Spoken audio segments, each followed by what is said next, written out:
It's a rivalry night here at Scotiabank Arena as the battle of the QEW continues as the Buffalo Sabres face off against your Toronto Maple Leafs. What's up, Leaf Nation? Welcome to Live from Morning Skate. I'm Scott Willats, joined always by the gold medalist Becky Kellar. Today's a fun episode because we're going to be talking to Toronto 6 hockey player Saroya Tinker later on in the show, so stay tuned for that. Okay. Actually, speaking of which, you like my shirt? Designed by Angela Wu for International Women's Day. So I should show the whole thing off. Look how cool that is. No, celebrating women. We wore it on Saturday night. So if you want yours, come down to the building and get one. So yeah, as the stars were out in Hollywood last night, the hockey world stars were here on Saturday night. We saw the best players in the world facing off against each other, and boy, they put on a show. Now, I know the Marlies game were running over, so I know you were driving home, but I hope your boys were watching on TV, and I hope on the radio, Joe Bowen gave you the full atmosphere, because that second period, that third period, this building was a buzzing. It felt like a playoff game, and you just love to see the atmosphere in this building get going. Well, I can't imagine what it was like in the building, because I was in my car on the way home, like you said, from the Marlies game. It was 3-1 when I got in my car. 3-2 by the time I hit the QE. Let's go. 3-3 by the time I hit Mississauga, and 4-3 by the time I got home. I don't live that far away. I nearly went off the road at 4-4. It was pretty exciting. So, honking my horn a little bit on the QEW. Hopefully I didn't disturb too many other drivers. That is a very good way to go through districts, right? Mimica, goal, Mississauga, goal, London, goal, whatever it takes. One thing that was a shocking surprise, not a shocking surprise, but a great surprise, was the fact that one of our new guys, Noah Chari, had himself a night, started the scoring, ended the scoring. Now, we think of this guy as kind of a tough-gridded winner, or a tough-gridded third or fourth liner player that finishes his checks, but it's nice to know that he can sprinkle in a goal every now and then, and you love to see it. Well, 3 goals in the 10 games he's been with the team so far, and you're right. I mean, he's been as advertised coming to this team, which is, yes, he can add some offense. He's a physical player, penalty kill player. Love the fact that he drove the net hard, drew the penalty that led to Austin Matthews' power play goal. So he has been doing everything Leaf Nation had hoped he would do when he came to this lineup. You know what's funny, though? At the end of the game, when he scored his empty netter, he looked over, and guess who was right beside him? John Tavares. And I know he immediately when he scored, I saw him go, oh, crap, I should have given you the hattie. But it's all good when you're winning, and everybody in Leafland loves to see it. You know what we all love to see is the fact that another game, another couple of points for Mitch Marner, 4-point game, and he really turned the game around. That turnover just shows you that Mitch never gives up on anything, and there are very, very few players that can do the video game moves that he did in such tight corners like he did, and go post to post and really just that really made this building electric. Oh, I can't imagine again what the building was like when he did that. Well, to start with, how many pucks does he hunt down and steal, create the turnover, and then that goal, I don't know how many moves he made in the span of about 2 seconds to put that puck in the net, and then to follow that up with 3 assists. 4-point night. He's been nothing short of incredible all season, consistently just amazes every game. Yeah, and he did it again to get for Nylander's goal, and maybe the 5-hole was a little bit of a cheap goal, but I thought that Nylander had himself a pretty good night on Saturday. I thought that he was battling. I thought that he took the puck to the net as much as he possibly could, and I thought that his vision was inspiring, and I love to see what I'm seeing from William Nylander. Well, and really the big dogs were the big dogs in that game. I mean, you look at those guys and the points that they put up. John Tavares was incredible, 2 goals and an assist. Austin Matthews,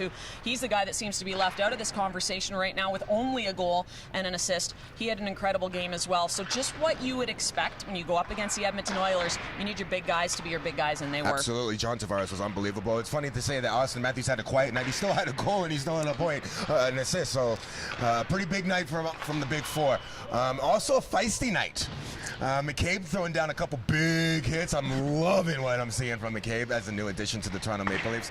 But I think we all are beginning to realize that there has become a pest in the NHL that no team likes, that we love. Scarborough native Michael Bunting showing Evander Kane, he's not taking anything. It's like when you watch a movie and you got your favorite villain. I feel like Michael Bunting is the favorite villain now. He, is not liked around this league, but we love him in this building, and he was not backing down on Saturday night, getting in players' kitchens. You know he's right in their head, and you just love what you see from him. Fair to say he's our Brad Marchand? He is our Brad Marchand, and he can score, so this is what we love about him as well. Also, a big game for Matt Murray. I know a lot of Leaf fans were kind of curious of what to expect.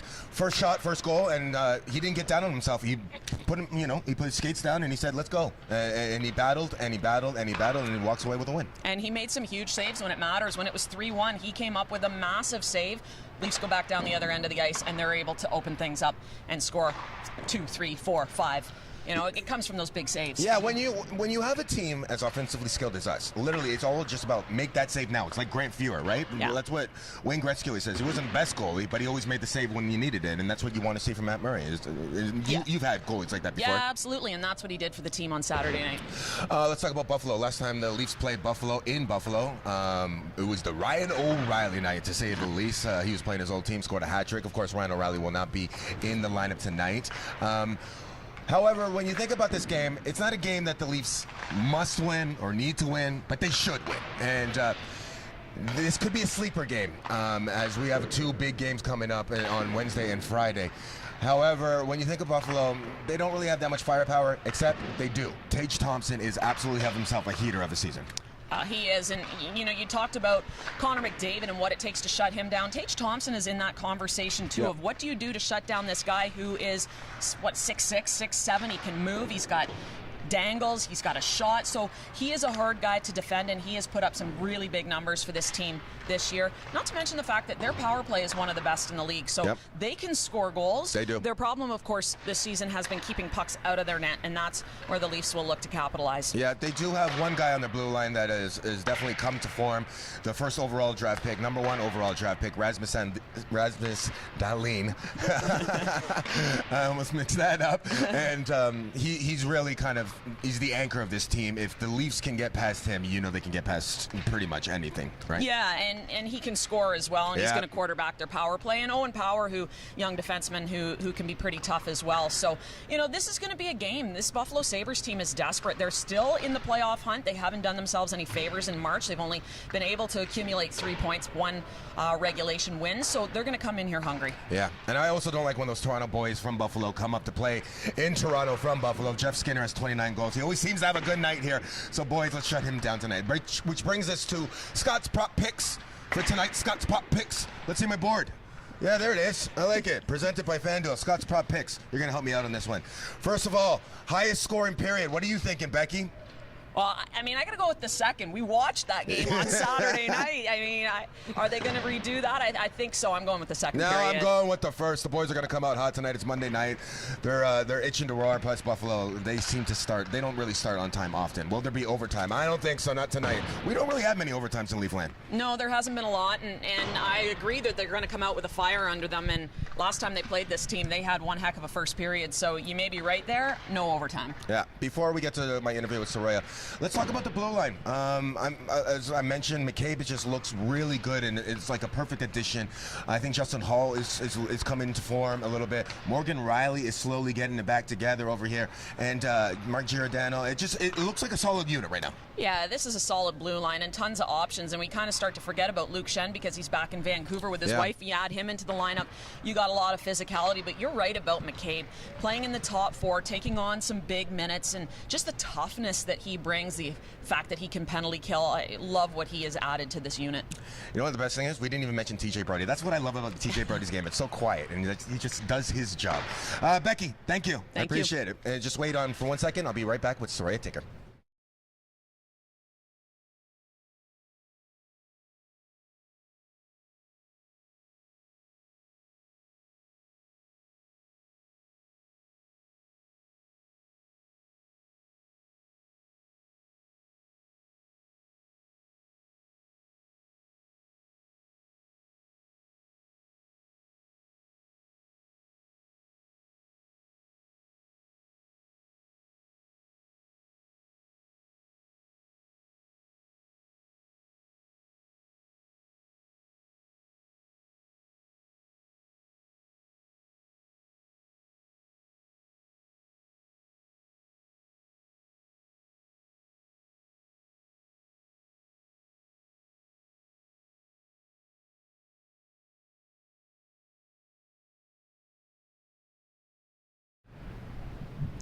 All right, Leaf Nation, I'm pleased to be joined by Saroya Tinker, who plays for the Toronto Six. We were speaking about defensemen. This is a defense woman over here.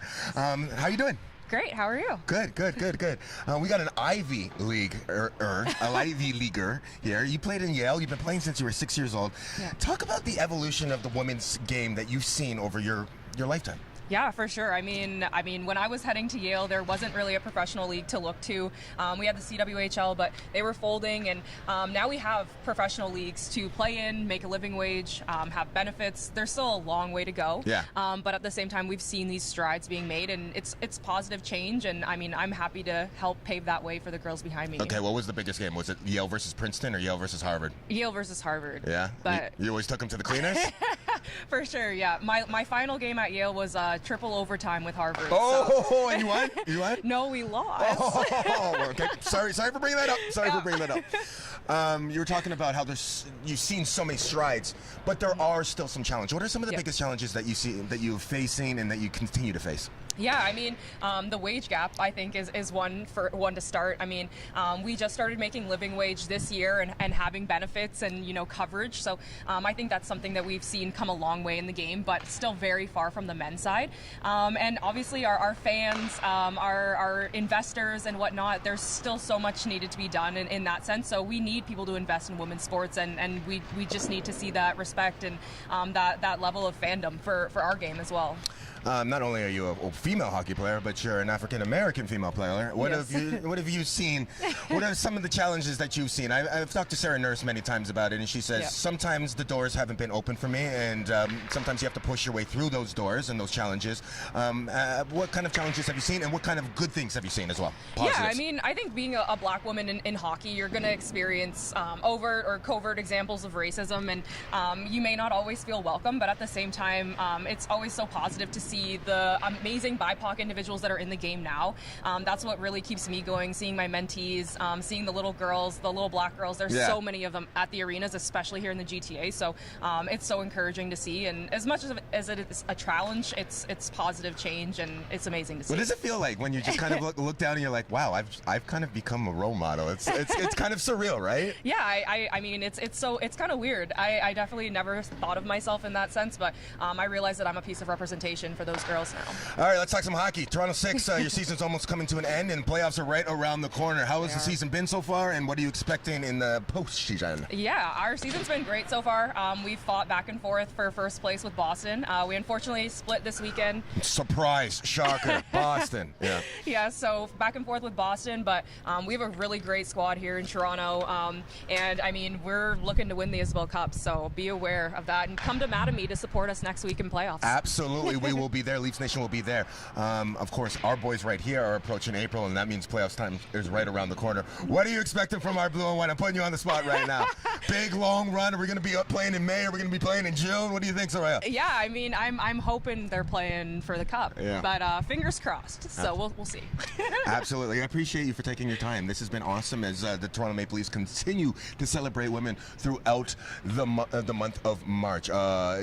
7:30 puck drop tonight, not 7 o'clock, so make sure that you check that out. It will be on Sportsnet Fan 590 and on Sportsnet. You can listen to, of course, with Joe and Jim on the Fan 590, as I mentioned. As always, for Saroya and for Becky, I'm Scott Willats, and as always, go Leafs go.